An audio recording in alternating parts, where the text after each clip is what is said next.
Very good morning to all of you, my dears, and welcome to the world of biology. Today we are going to start with a chapter called as respiration and energy transfer. आपको ऐसा लगेगा कि अरे ये तो photosynthesis का ही जो है वो आगे कंटिन्यूड है, बट ऐसा नहीं होगा मेरे बच्चों. फोटोसिंथेसिस में there was a formation of glucose molecule had taken place, and respiration में there will be a breakdown of certain compound organic compound like glucose will be shown to you all. ये chapter बहुत ही अच्छा है, बहुत ही ज़्यादा important. 3 to 4 question आने के chances यहाँ से नीट में. दूसरा इंपॉर्टेंट पॉइंट, वो सब कुछ स्टार्ट करने से पहले आपको पता होगा कि हमारे बॉडी के अंदर जो केमिकल एनर्जी प्रेजेंट होती है, that chemical energy is nothing but ATP molecule, that is something called as adenosine triphosphate. Adenosine triphosphate was very first time discovered by, I can say the citation and the work was done by a great scientist, a German scientist called as Karl Lohmann. और उनके साथ थे Fiske, एक scientist का नाम है ये Fiske, FISKE, Fiske, and Subbarao. He was an Indian scientist. Subbarao की बात कर रहा हूँ. सो इन तीनों ने मिलकर जो है वो जबरदस्त डिस्कवरी की. उन्होंने बताया कि पूरे वर्ल्ड में यही एक अकेला केमिकल स्ट्रक्चर है जहां पे से हमको बायोलॉजिकली हम जो है वो जिसमें से एनर्जी ट्रांसफर और एनर्जी कन्वर्जन कर सकते हैं. So this is something called as adenosine triphosphate, discovered by Karl Lohmann, Fiske and Subbarao. The paper was submitted by them itself and they got PhD for this. Yes, पहला point हम देखेंगे कि इस compound के अंदर होता है, पहले सबसे पहला चीज होता है एडिनाइन. सबका सब बता दो, it's an organic compound. Adenine combined with ribose नाम का शुगर, एंड राइबोज नाम का शुगर में पहला carbon, second, third, fourth, fifth. यहाँ पे इस तरीके से आपको काउंट याद रखना है, first, second, third, fourth, fifth, and 3 phosphates. अब अगर 3 फॉस्फेट पे आप देखते हैं तो यहाँ पर होता है energy bond 7.3 kilo calorie energy. अगर आपको इससे नहीं दिखता होगा तो मैं जो है वो थोड़ा ग्रीन और डार्क ग्रीन कर देता हूँ. 7.3 किलो कैलोरी एनर्जी यहाँ पर होती है. मैंने आपको पहले ही बोला है मेरे बच्चों, जब ये ब्रेक डाउन होगा तब बेसिकली 8.1 होता है. आपको याद होगा नीट में आपको दोनों ऑप्शन एक साथ नहीं आएंगे. 7.3 किलो कैलोरी एनर्जी से ही हमको पढ़ना है, ये आपको याद रखना होगा. यहाँ पे again there is a 7.3 kilo calorie energy का बॉन्ड होता है यहाँ पे, and here it is 3.4 kilo calorie energy. So adenosine triphosphate बनता कैसे, मैं आपको ये भी अभी एग्जांपल में एक्सप्लेन कर देता हूं ताकि आपका ये पूरा डाउट क्लियर हो जाए. नाउ एडिनोसाइन ट्राइफॉस्फेट में एडिनाइन और ribose when they combine they get converted into adenosine. Please याद रखो my dear. So it is adenosine. कैसे फॉर्म हुआ पता चला ना आपको मेरे बच्चों. Adenine plus ribose is something called as what, adenosine. Now adenosine को अगर एक फॉस्फेट मॉलिक्यूल मिलेगा तो it will become adenosine monophosphate. आप प्लीज याद रखिए मेरे बच्चों, it's very important. And the energy required here is 3.4 kilo calorie energy, जिसकी वजह से बॉन्ड फॉर्म होगा. नाउ एडिनोसाइन मोनो, ये एम कैपिटल लिख देता हूं हर जगह, दोनों जगह पे कैपिटल लिख देता हूं ताकि आपको अच्छा लगेगा. Monophosphate, right. Here also I will write capital M ताकि क्या ज्यादा अच्छा लगे. सो एडिनोसाइन मोनोफॉस्फेट, हाँ पी भी यहाँ पे भी आपको इसको बड़ा कर देना होगा like this. So adenosine monophosphate, adenosine monophosphate को एक और PO4 मॉलिक्यूल मिला. As soon as they get phosphate molecule, what happened here is, यहाँ पर 7.3 किलो कैलोरी एनर्जी का बॉन्ड तैयार होगा, और then there will be formation of adenosine diphosphate, right. So it's very important my dear, आप यहां पे याद रखिए. Now adenosine diphosphate, adenosine diphosphate phosphate से कंबाइन कौन होगा मेरे बच्चों, प्लीज आप याद रखो. यहां पे there will be a combination of one more phosphate molecule, again there will be 7.3 kilo calorie energy, and there will be formation of adenosine, right, triphosphate. Okay, now if you are seeing this here my dear, मैं आपको बता दूं what had happened here, what I showed to you. मेरे बच्चों एक बात याद रखो, formation of ATP molecule is called phosphorylation, and that is what it occurred here my dear. अगर आप ये लास्ट वाला अगर आप देखेंगे तो आपको पता चलेगा कि यहाँ पे हर एक केस में there is a formation of something called as ATP molecule had taken place here last वाले केस में. So formation of ATP molecule is called as what? Phosphorylation मेरे बच्चों. अब क्वेश्चन ये आता है कि इस दुनिया में फॉस्फोराइलेशन कितने तरीके से हो सकता है. लोग पीपल दे आस्क कि how the phosphorylation can occur. So phosphorylation can occur in 3 form. 3 type से फॉस्फोराइलेशन अकर हो सकता है. मैं आपको नाम बताता हूं. मुझे ये मिटाना पड़ेगा, मैं 1 मिनट के लिए हट रहा हूं. ओके. सो फॉस्फोराइलेशन अगर आप देखो मेरे बच्चों तो इट इज ऑफ 3 तरीके से आप इसको कर सकते हैं. अभी तो मैंने आपको बताया कि एटीपी मॉलिक्यूल का फॉर्मेशन कैसा होता है. How does this ATP molecule formation takes place. अब आपको ये समझ में आ गया कि अरे नहीं, ये एटीपी मॉलिक्यूल फॉर्मेशन का पैटर्न आपको समझ में आ गया. Now the next point which we are going to discuss right now is something called as what. अगर कोई पूछेगा तो उसको प्लीज ये बताओ, उसको ये समझाओ कि भाई formation of ATP molecule can take place into 3 phenomena. The very first is what? Phosphorylation. अब फॉस्फोराइलेशन अगर मैं कहता हूं, वर्ड मेरे बच्चों याद रखो, फॉस्फोराइलेशन कहता हूं तो फॉस्फोराइलेशन अकर्स इन 3 वेज. तो ये फॉस्फोराइलेशन अकर्स इन 3 वेज. तो पहला तरीका क्या है? Photophosphorylation. Photophosphorylation. So the very first point is photophosphorylation. आप जानते हैं formation of ATP molecule by the combination of ADP and IP molecule in the presence of sunlight and chlorophyll A molecule is termed as what? याद रहे मेरे बच्चों, is termed as something called as photophosphorylation. Next is something called as substrate level phosphorylation. Now what do you mean by this word? बहुत ही important word है ये, substrate level phosphorylation. बच्चों मैं आपको जो सिखा रहा हूँ it's very important, is not given in many of the आपको समझ में आने के लिए बहुत टेंशन आ जाएगा. तो आप इस बात को अच्छे से याद रखो कि substrate level phosphorylation is what? It is a direct phosphorylation of ADP by transfer of phosphate group मेरे बच्चों फ्रॉम एनी सुटेबल सबस्ट्रेट. किसी भी सुटेबल सबस्ट्रेट से अगर आईपी मॉलिक्यूल निकलता है और वो आईपी मॉलिक्यूल अगर एडीपी से अटैच होता है, किसी भी सुटेबल सबस्ट्रेट से आप ले लो. अब जब मैं ग्लाइकोलाइसिस स्टार्ट करूंगा तो मैं आपको दिखाऊंगा. मतलब मान लीजिए एक कंपाउंड है जिसका नाम है X. इस X नाम के मॉलिक्यूल में से आईपी मॉलिक्यूल निकला and this IP molecule it got combined with ADP. ठीक है, जैसे एडीपी से कंबाइन होगा it will get converted to ATP और ये X जो है वो मान लीजिए Y बन जाएगा. मान लीजिए इसने आईपी रिलीज कर दिया. This is called a substrate level phosphorylation my dear. So substrate level phosphorylation is what? It is a phosphorylation of ADP by transfer of a phosphate group from any suitable substrate. Substrate मतलब any suitable compound, the one which is giving this IP molecule, right? And it occurs in what? It occurs in cytoplasm of a cell and a matrix of mitochondria. मेरी बात को याद रखना, मैं वापस कहता हूं, substrate level phosphorylation is what? It is a direct phosphorylation of ADP molecule. Sir phosphorylation का मतलब क्या होता है? आईपी मॉलिक्यूल का मतलब आईपी मॉलिक्यूल यहां पे अटैच होगा. हाइड्रोजनेशन, हाइड्रोजन अटैच हो रहा है. फॉस्फोराइलेशन, फॉस्फेट मॉलिक्यूल आ रहा है. वो फॉस्फेट इनऑर्गेनिक फॉस्फेट होता है. तो एटीपी फॉर्मेशन में आपने देखा वो इनऑर्गेनिक फॉस्फेट अटैच हो रहा था.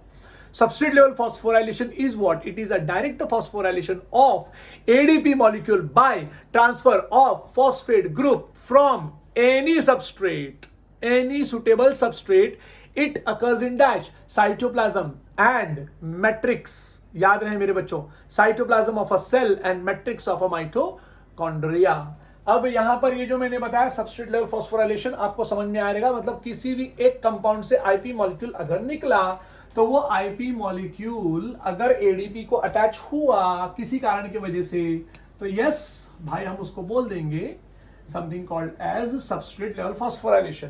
कोई पूछे photophosphorylation? Yes, formation of ATP molecule by combination of ADP and IP molecule in the presence of sunlight. मतलब यहाँ पे फोटोन की वजह से वही कारनामा हुआ है जिसकी हम डिस्कशन कर रहे हैं ना, फोटोन की वजह से ये कारनामा हुआ है. और नेक्स्ट जो आता है is something called as oxidative. बहुत इंपॉर्टेंट मेरे बच्चों, oxidative phosphorylation.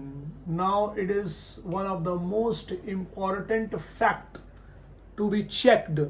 Oxidative phosphorylation is a phosphorylation of ADP molecule at the cost of energy released during oxidation of substrates like NAD. शब्द याद रहे, NADH प्लस H प्लस. कमाल है. Photosynthesis में हम लिखते थे NADP. शब्द याद रहे.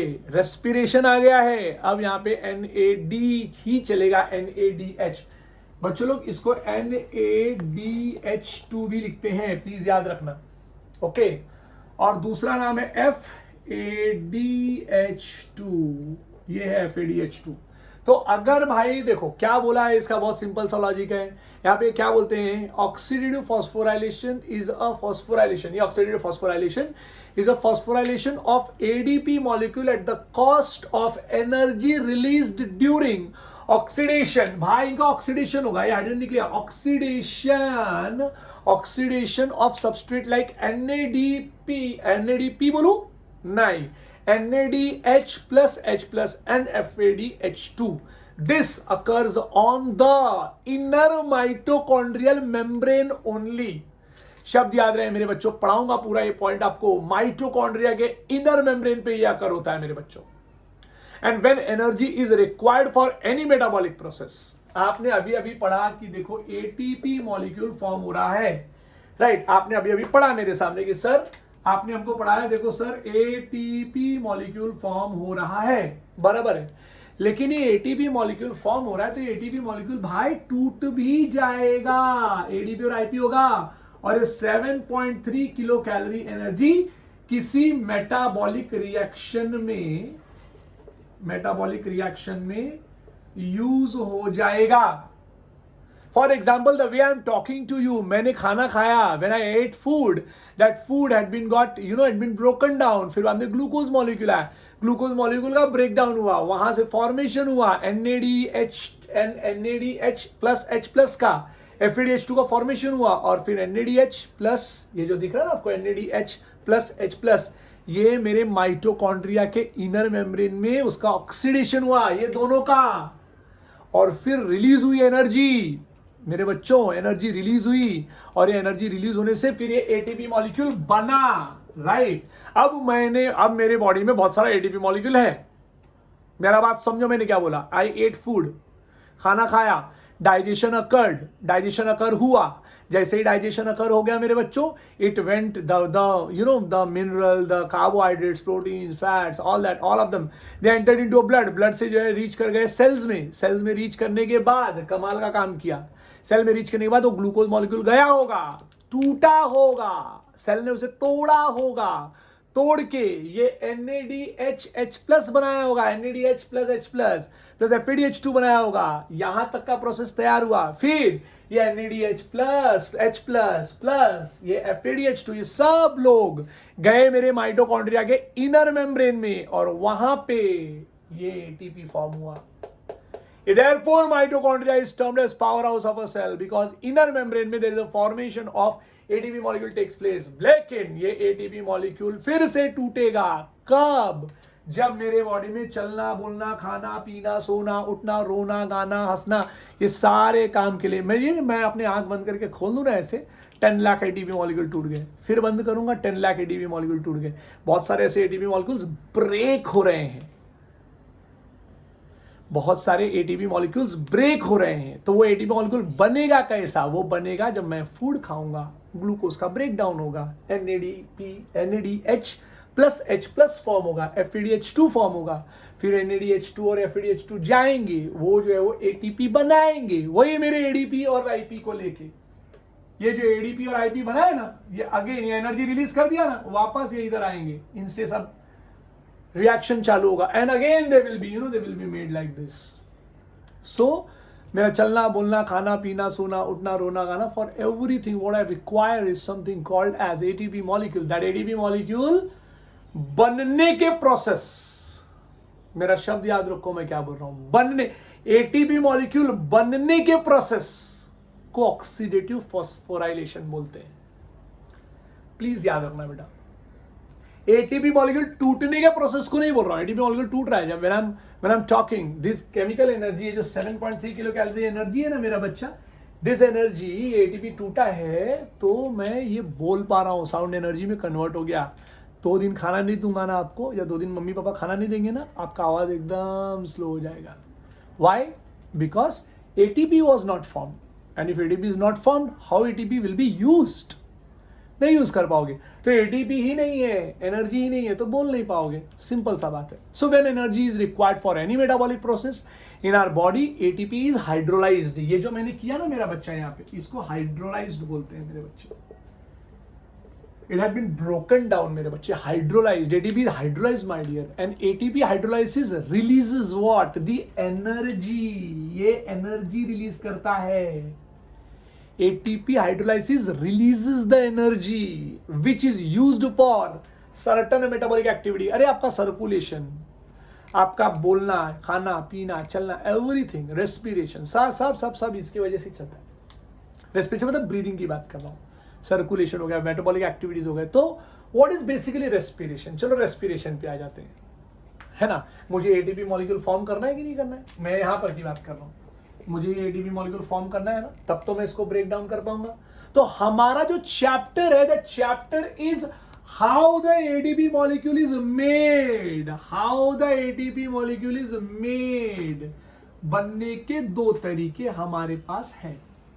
ये हमने पढ़ लिया है बच्चा, ये हमने फोटोसिंथेसिस में पढ़ लिया है। हम अभी क्या पढ़ने वाले हैं? हम पढ़ेंगे यही सबस्ट्रेट लेवल फॉस्फोराइलेशन और ऑक्सीडेटिव फॉस्फोराइलेशन हम पढ़ेंगे। तो खाना खा लिया, डाइजेशन हो गया, उसके लिए अलग चैप्टर है 12th स्टैंडर्ड में। ग्लूकोज बन गया, उसके लिए अलग चैप्टर है। लेकिन वो जो ग्लूकोज बना है, क्या उस ग्लूकोज को हम तोड़ पाएंगे? वो है चैप्टर का नाम respiration. Okay, so the name of the chapter is respiration and energy transfer. So how does the respiration takes place? अब हम लोग ये देखने वाले हैं। ओके, नाउ यहां से भी एक बड़ा सा प्रोसेस चालू होगा।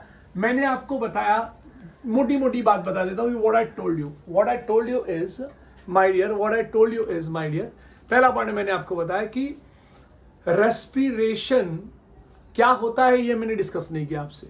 मैंने आपको बताया ATP molecule is organic compound. ATP molecule का पूरा नाम है adenosine triphosphate, discovered by mister Karl Lohmann and Fiske and Subba Rao, right. ये मैंने आपसे डिस्कशन किया है। उसके बाद मैंने आपसे क्या डिस्कशन किया? ATP molecule is made up of adenine plus ribose sugar plus 3 molecules of phosphate. एक मॉलिक्यूल लगता गया और फॉस्फेट ट्राइफॉस्फेट हो गए, तो एडिनोसाइन ट्राइफॉस्फेट। हाँ, उसके लास्ट वाले बॉन्ड में 7.3 किलो कैलोरी एनर्जी है, जो ब्रेक हो सकती है, जो बॉन्ड ब्रेक हो सकता है और एनर्जी रिलीज हो सकती है। That is 7.3 kilo calorie energy. ये मैंने आपसे बात की। फिर मैंने आपसे बात की something called as phosphorylation. How does the ADP and IP molecule combine? So ADP and IP molecule combines this phenomenon is termed as phosphorylation. Phosphorylation can be of how many type? It can be of 3 types. कौन कौन सा 3 type है? Type number 1 photophosphorylation, जहां पे जो photosynthesis से होता है, लाइट रिएक्शन से होता है, जहां पे लाइट लगता है, जहां पे फोटॉन्स यूज होता है, तो वहां पे एडीपी और आईपी मॉलिक्यूल ज्वाइन होता है, राइट। सेकेंड तरीका है सबस्ट्रेट लेवल सिंथेसिस। एक सबस्ट्रेट है, एक कंपाउंड है, एक कंपाउंड जिसको हमने सबस्ट्रेट माना। It is releasing IP molecule उसने दे दिया मेरे बच्चे। जैसे ही उसने आईपी मॉलिक्यूल रिलीज किया और आईपी मॉलिक्यूल को किसी ने पकड़ लिया। आईपी मतलब इनऑर्गेनिक फॉस्फेट। किसने पकड़ा? एडीपी ने पकड़ा और आईपी बना दिया। तो ADP plus IP got converted into ATP. That is what is something called as substrate level synthesis. Next what comes is oxidative. Substrate level synthesis मतलब substrate level phosphorylation. Next is something called as what? Oxidative phosphorylation. Now what is oxidative phosphorylation? जैसे मैंने आपको बताया, खाना खाया आपने, आपके body में डाइजेशन होता है, मिनरल्स फॉर्म हो जाते हैं, सारी चीजें फॉर्म हो जाती हैं, मिनरल्स फॉर्म हो जाते हैं, कार्बोहाइड्रेट, प्रोटीन, फैट सब फॉर्म हो जाता है। कार्बोहाइड्रेट का नंबर लग गया, ग्लूकोज आ गया और ग्लूकोज का ब्रेकडाउन हो गया, तोड़म तोड़ैया हो गई। अब ग्लूकोज का ब्रेकडाउन इज रेस्पिरेशन। ग्लूकोज का ब्रेकडाउन इज रेस्पिरेशन। अब वो जो है वो इन द प्रेजेंस ऑफ ऑक्सीजन हो या in the absence of oxygen हो, उसके बेसिस पे एरोबिक रेस्पिरेशन, नहीं रहेगा ऑक्सीजन तो एनारोबिक रेस्पिरेशन। ठीक है, कुछ भी होगा, but glucose will be broken down, और ग्लूकोज ब्रेक डाउन होगा ना तो NADH प्लस H प्लस माने NADH2 फॉर्म होगा या FADH2 फॉर्म होगा। वो NADH2 और FADH2 का होगा क्या? उनका होगा ऑक्सीडेटिव फॉर्म, उनका जबरदस्त तरीके से उनका ब्रेक डाउन हो जाएगा, और वो ब्रेक डाउन होने की वजह से there will be a formation of ATP molecule. तो अगर ऐसे हुआ तो इट इज ऑक्सीडेटिव फॉस्फोराइलेशन, उसमें ऑक्सीजन का जरूरत पड़ेगा। चलो बात करते हैं रेस्पिरेशन के बारे में ना। अगर मेरे को कोई बोले भाई रेस्पिरेशन, तो मैं बोलूंगा respiration is of two types, aerobic respiration and anaerobic respiration. मैं फिलहाल आपसे आज एरोबिक रेस्पिरेशन का डिस्कशन करता हूं। Now what do you mean by aerobic respiration? चलो डिस्कशन करते हैं। Aerobic respiration, it's a type of a respiration where fam, मेरा पॉइंट याद रखना, फैम बहुत बार लोग नहीं बताते ऐसा, आपको लोअर क्लासेस में नहीं बताया गया है। Fam O2 is required. What is fam O2? Free, पहली बात। एटमॉस्फेरिक, आजकल जो दंगा चालू है ना कोरोना में कि भाई मुझे ऑक्सीजन दे दो, भाई मुझे ऑक्सीजन दे दो, ये एटमॉस्फेरिक ऑक्सीजन चाहिए उनको, free atmospheric. Molecular oxygen is required. So aerobic respiration is a type of a respiration in which FAMO2 is required. Free atmospheric molecular oxygen is required. वो नहीं मिला तो aerobic respiration होगा नहीं, और उसकी जगह पे हो जाएगा anaerobic respiration। कैसे होगा वो भी मैं आपसे डिस्कस करूंगा। एरोबिक रेस्पिरेशन का जब मैं बात कर लेता हूं तो मुझे अब रेस्पिरेशन का डेफिनेशन देना होगा, और मैं फोटोसिंथेसिस के ऑपोजिट कुछ लिखने वाला हूं, जरा ध्यान दीजिएगा प्लीज।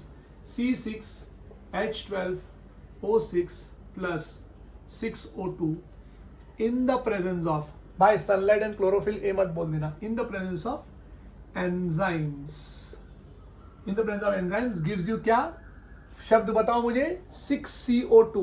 क्या बोला मेरा बच्चा? लेकिन पहले डायरेक्टली डाल दो 6CO2, नहीं sir, 6H2O plus 6CO2 release होगा प्लस 686 किलो कैलोरी एनर्जी होगी। 1 मोल ऑफ ग्लूकोज लोगे तो, मैं बार बार कह रहा हूं, 1 मोल ऑफ ग्लूकोज लोगे तो यहां पे there will be a formation of 686 kilo calorie energy will take place.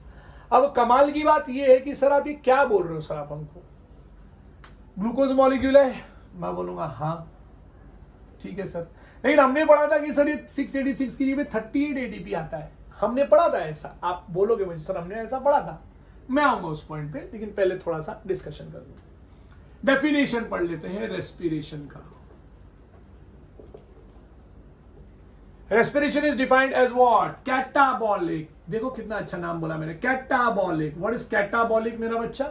किसी चीज को जब आप ब्रेक करते हो, जैसे आपने कॉम्प्लेक्स ऑर्गेनिक कंपाउंड को ब्रेक करके सिंपलर इनऑर्गेनिक कंपाउंड फॉर्म किया, भाई आपने फॉर्म किया सिंपलर इनऑर्गेनिक कॉम्प्लेक्स, ये कंपाउंड्स, यहां पे कंपाउंड कॉम्प्लेक्स है और यहां पे है सिंपलर इनऑर्गेनिक कंपाउंड, ये देखो ना यहां पे। सो कैटाबॉलिक एक्सर्गोनिक, भाई यहां पे एनर्जी निकल गई, ध्यान रखो, ये फोटोसिंथेसिस नहीं है, वो था एनाबॉलिक एंडरगोनिक था वो। ये क्या है? Catabolic exergonic intracellular process, please याद रखो, रेस्पिरेशन है ये, catabolic exergonic intracellular process in which complex organic compound like glucose undergoes oxidation in the presence of enzyme to form simple inorganic compounds like CO2 and H2O by the release of energy. So, catabolic exergonic intracellular process, फिर से बोलता हूं, catabolic exergonic intracellular process in which complex organic compound, मैं जितना fast बोल सकता हूं उतना फास्ट लिख नहीं सकता, तो मुझे रुकना पड़ेगा। Catabolic exergonic intracellular process in which complex organic compounds like glucose undergoes, like glucose undergoes oxidation. ठीक है, glucose undergoes oxidation in the presence of enzyme. बहुत important, in the presence of enzyme to form simple inorganic compounds like, जगह ही नहीं बचा, थोड़ा ऊपर का मिटाना पड़ेगा. Like what? Okay. सो आप शुरू करते हैं. Catabolic exergonic intracellular process in which, simple बोलो, कॉम्प्लेक्स बोलना पड़ेगा, ये फोटोसिंथेसिस नहीं है. और बस, catabolic exergonic intracellular process in which complex organic compounds like glucose undergoes oxidation in the presence of enzyme to form simple inorganic compounds like dash, like CO2 and H2O लिखना पड़ेगा, CO2 and H2O, right, like CO2 and H2O by the release of dash energy, right. ये आपके सामने है पूरा definition, right. Please याद रखो, बहुत ज्यादा जरूरी है. यहाँ पे complex organic compound is broken down into simpler inorganic compound. बेटा याद रखना, लास्ट टाइम बोल रहा हूं, इसके बाद मिटा दूंगा.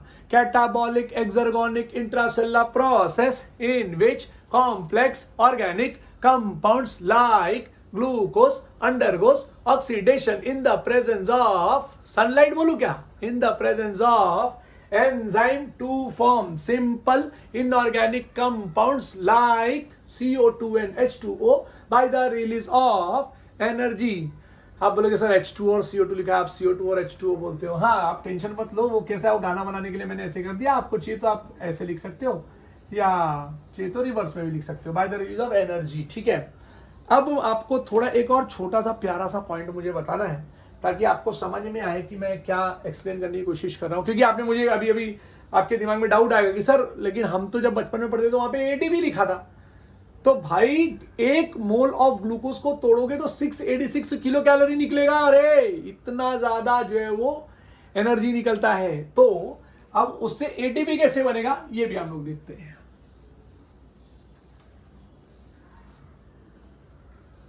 एक मिनट रुक जाओ.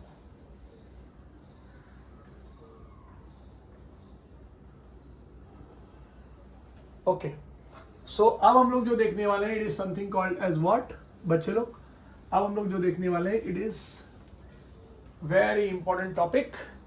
रेस्पिरेशन का 38 एटीपी मॉलिक्यूल कैसे आया, ये हम लोग देखने वाले. C6H12O6 प्लस 6 क्या ले लू, O2 in the presence of क्या रखू, एंजाइम, फिर क्या रखूं 6H2O plus 6CO2 plus 686 kilo calorie. अभी आपने मुझे कुछ बातें बोली, सर 38 एटीपी मॉलिक्यूल फॉर्म होता है जो हम बचपन में पढ़े थे. आपको भी मालूम है कि एक एटीपी मॉलिक्यूल 1 एटीपी मॉलिक्यूल में 7.3 किलो कैलोरी का एनर्जी होगा, राइट. तो मुझे यहां पे लिखना पड़ेगा कि भाई देखो, देखते कि 30 एटीपी मॉलिक्यूल 1 एटीपी मॉलिक्यूल का बॉन्ड ब्रेकिंग, मतलब वो 686 किलो कैलोरी जो एनर्जी है ना मेरा बच्चा, हर बार 7.3 किलो कैलोरी एनर्जी एक एटीपी मॉलिक्यूल में घुसा है. ये तो मुझसे अब आप मान के चलो, पक्की बात है, आपका बात एकदम करेक्ट है. 686 किलो कैलोरी रिलीज हुआ था, जबाट करके पूरा एनर्जी ऐसा रिलीज हुआ. उसमें से आप मुझे बता रहे हो और मैं आपको बता रहा हूं कि 38 एटीपी मॉलिक्यूल फॉर्म हुआ, ये मैं आपको बता रहा हूं और आप भी जानते हैं, 10 से आपने पढ़ा है. हर एक एटीपी मॉलिक्यूल को आपको भी पता है एडीपी प्लस आईपी, तो यहां पे 7.3 डालना पड़ेगा ना आपको बच्चा, किलो कैलोरी एनर्जी, तभी तो ये एटीपी बनेगा. लेकिन ऐसा आपने 38 टाइम किया है. Am I wrong? Am I wrong or right? ऐसा आपने 38 टाइम किया है, मतलब ये हुआ कि एक एटीपी ने 38 एटीपी बना है। तो अगर मैं यहाँ पे कैलकुलेशन कर दूं, अगर मैं यहाँ पे 38 एटीपी का कैलकुलेशन कर दूं तो मुझे ये पता चलेगा कि भाई 38 एटीपी इंटू 73, सॉरी 7.3, 73 कैसे 7.3। चलो डिस्कशन कर लेते हैं। अब यहां पर क्या हुआ है जरा देख लेते हैं। हाँ, तो सर आपने जैसे बताया कि 38 एटीपी मॉलिक्यूल फॉर्म हुआ है, मतलब इस 686 किलो कैलोरी में से 7.3 इंटू 38 करना पड़ेगा। ये एटीपी हटा देता हूं यहां से। अगर मैं करूं तो मेरे को इसका आंसर मिलेगा 277.4 किलो कैलोरी। प्लीज याद रखना, माने 277.4 किलो कैलोरी 38 एटीपी में क्या हुआ, कंजर्व हो गया। प्लीज बच्चों याद रखो, it got conserved.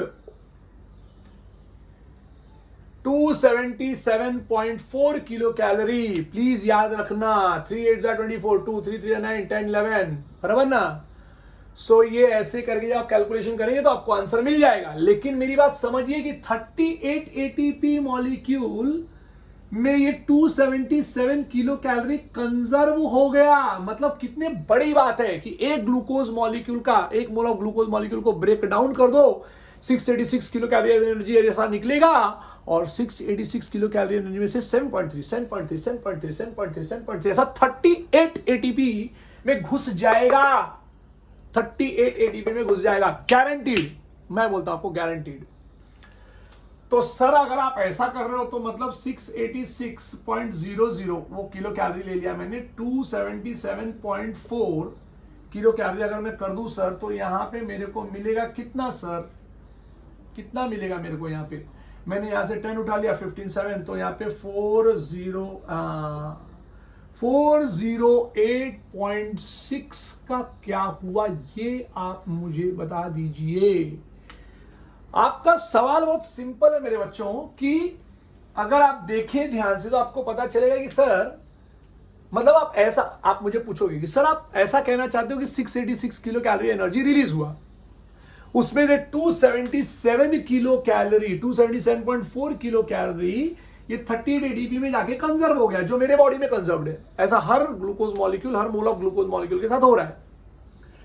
Sir 408.6 kilo calorie energy, क्योंकि मैं 277.4 को 686 से माइनस करूंगा तो मुझे वो आंसर 408.6 किलो कैलोरी एनर्जी मिलेगा। सर उसका क्या हुआ बच्चों, that is something called as heat energy, and mind it, it is maintaining your temperature of body. 37 degree Celsius चाहिए ना बॉडी का नॉर्मल, उसका तरीका कहां से आएगा, कहां से इतनी एनर्जी है, वो एनर्जी ये है। इसकी वजह से तुम्हारा बॉडी जो है वो गर्म, माने 37 डिग्री सेल्सियस पे मेंटेन्ड रहता है। इसका रीजन है ये।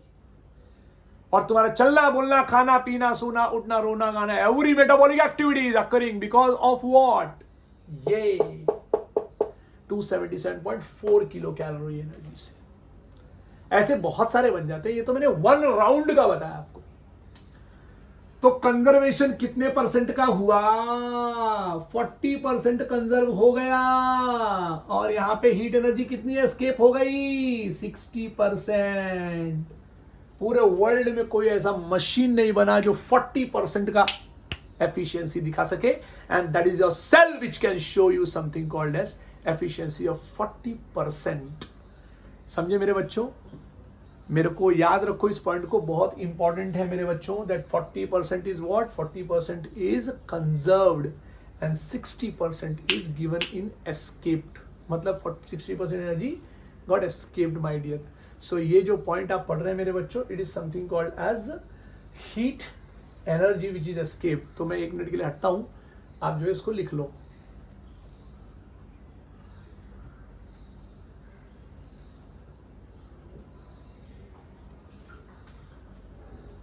ओके मेरे बच्चों, सो अब जो हम लोग पढ़ेंगे इट्स वेरी इंपॉर्टेंट। ये तो आपको समझ में आ गया कि भाई कैसे क्या एनर्जी का कंजर्वेशन हुआ। Next will be starting with another important fact, अच्छा कॉपी नहीं किया क्या, कर लो एक बार, कर लो चलो।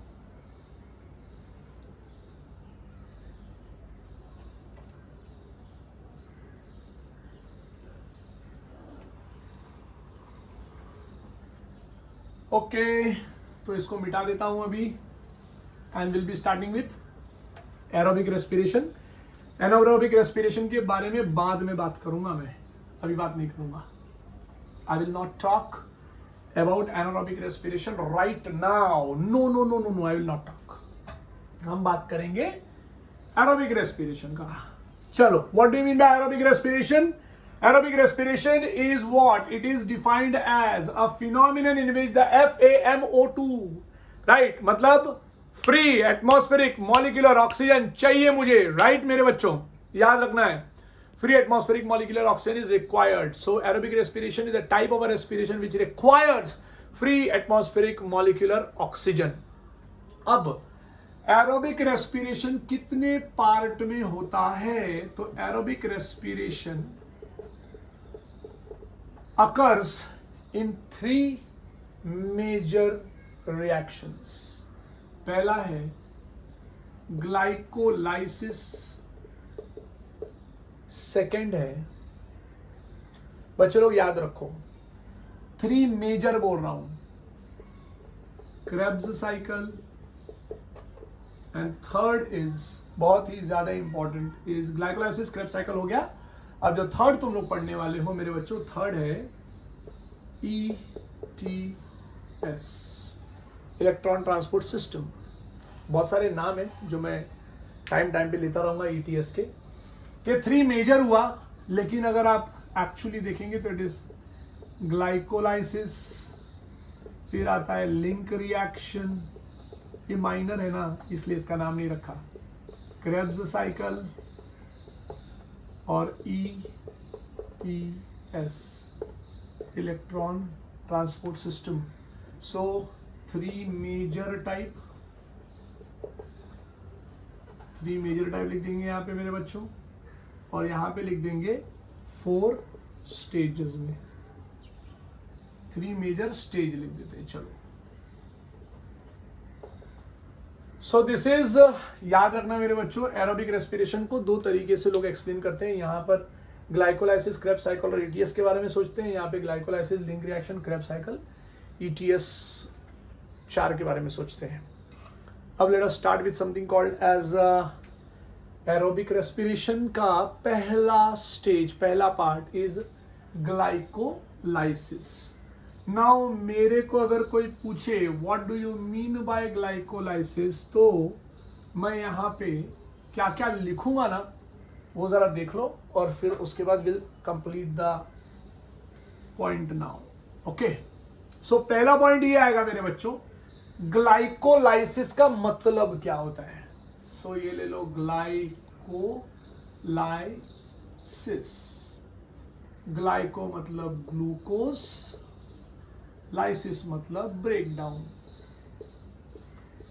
ओके, सो ग्लाइकोलाइसिस और ग्लाइकोलाइसिस का मतलब होता है break down of glucose molecule, right. तो ब्रेक डाउन और ग्लूकोज मॉलिक्यूल अगर मैं बोल रहा हूं मेरे बच्चों, तो आपको समझना होगा कि here glycolysis is defined as a breakdown of one glucose molecule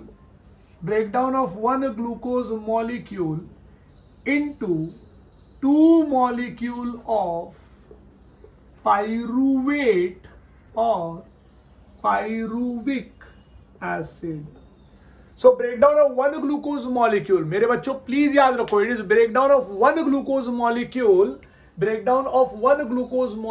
into 2 molecule of, शब्द याद रहे, breakdown of one glucose molecule into 2 molecule of pyruvate or pyruvic acid is termed as glycolysis, right? समझे? तो अब glycolysis was discovered by whom? सबसे पहले एम्डन, दूसरे मेयरहॉफ and पार्नास। बहुत इंपॉर्टेंट पॉइंट, एंड तीनों के तीनों जर्मनी से थे, राइट? कार्ल, याद है ATP molecule, Who discovered? Carl Loman. He was from Germany. Emden, Mierhoff and Parnas. ये 3 लोगों ने मिलकर ग्लाइकोलाइसिस को डिस्कवर किया, इसलिए ग्लाइकोलाइसिस का दूसरा नाम रख दिया गया EMP पाथवे। याद रखो। सो इट इज एम्डेन, मेयरहोफ एंड पार्नास जिसने डिस्कवरी की, इसे नाम रख दिया गया EMP पाथवे। अच्छा, इसका दूसरा नाम क्या है? दूसरा नाम है ग्लाइकोलाइसिस। चलो 1 इसको दे देता हूं, 2 इसको दे देता हूं। ग्लाइकोलाइसिस का डेफिनेशन क्या है? Break down of 1 glucose molecule into 2 molecule of pyruvate और pyruvic acid is termed as what? Is termed as glycolysis. तो भाई ग्लाइकोलाइसिस भी तेरा डन हो गया, फिर EMP पाथवे भी हो गया। It occurs where? It occurs in cytoplasm.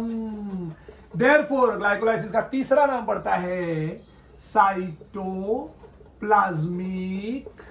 Respiration. ये भी महा इंपॉर्टेंट पॉइंट है रे बाबा, साइटोप्लाज्मिक रेस्पिरेशन। तो गड़बड़ मत कर देना, 3 नाम याद रखना। कौन कौन सा? ग्लाइकोलाइसिस पहला नाम, दूसरा नाम आएगा something called as Emden, Meyerhof and Parnas मतलब EMP पाथवे, और तीसरा नाम it occurs in cytoplasm and therefore it is termed as cytoplasmic respiration. मैं आपको बता दूं मेरे बच्चे, it is a common pathway. Please याद रखो, बहुत important. It is a common pathway for aerobic as well as anaerobic respiration. दोनों के लिए कॉमन पाथवे है ये, ठीक है। So glycolysis is a common pathway for aerobic as well as anaerobic respiration. तीसरा इंपॉर्टेंट पॉइंट की it occurs in all the organism present in the world except virus, viroid and prions. Please please please, महा important है ये word. All the organism, all the cells except virus, viroid and prions. माने जहां जहां cytoplasm होगा वहां वहां क्या होगा? ग्लाइकोलाइसिस होगा। सो नेक्स्ट लेक्चर में मैं आपको पूरा ग्लाइकोलाइसिस का रिएक्शन समझाऊंगा। Thank you to all of you all my dear, have a good day.